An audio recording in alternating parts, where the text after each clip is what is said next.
Bienvenue dans cette nouvelle vidéo et la phrase qui m'a touché lors d'une retraite, la louange dans vos combats, eh bien ce combat, il n'est pas le tien mais le mien, dit le Seigneur. Alors oui, souvent nous avons comme cette espèce de besoin d'action, de faire quelque chose, et il y a des fois où c'est effectivement des choses à faire, il y a des fois où il faut lâcher le combat dans la main de Dieu. Et là, par exemple, je pense, quand j'ai eu la chance de pouvoir animer une journée là en décembre avec le groupe Maranatha, en fait, la chose m'est tombée toute seule dans les mains. J'aurais pu m'agiter, courir dans tous les sens. Je suis pas sûr que ça aurait donné. Alors il y a évidemment aussi parfois des combats contre des gens qui ont été décevants, des gens qui t'ont trahi, etc. Jean-Luc Traxel dit là-dessus que lorsque vous avez des projets, vous aurez toujours un bon pompier pour enlever ce feu qui est en vous.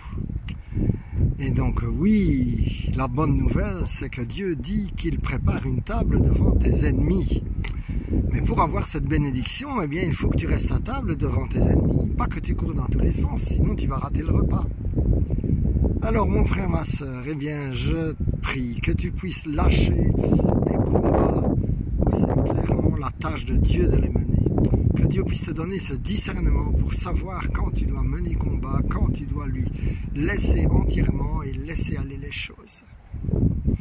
La tendance humaine sera de répondre aux ennemis lorsqu'ils font notamment des rumeurs et des choses comme ça. Eh bien, parfois, la bonne solution, c'est de ne rien dire et d'attendre la délivrance que l'Éternel donnera, parce que la parole de Dieu dit, une autre parole qui m'a touché au cours de ce week-end à Troussure, Dieu te sauve de tes ennemis et il t'a délivré de la main de ceux qui te haïssent. Donc c'est déjà fait, tu es déjà délivré de la main de tes ennemis.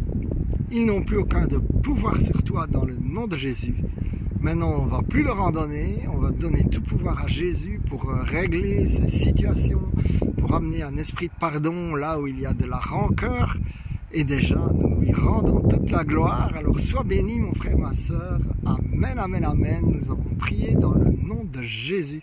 Et nous avons confiance que Jésus va régler des combats qui, à vue humaine, ne sont pas réglables.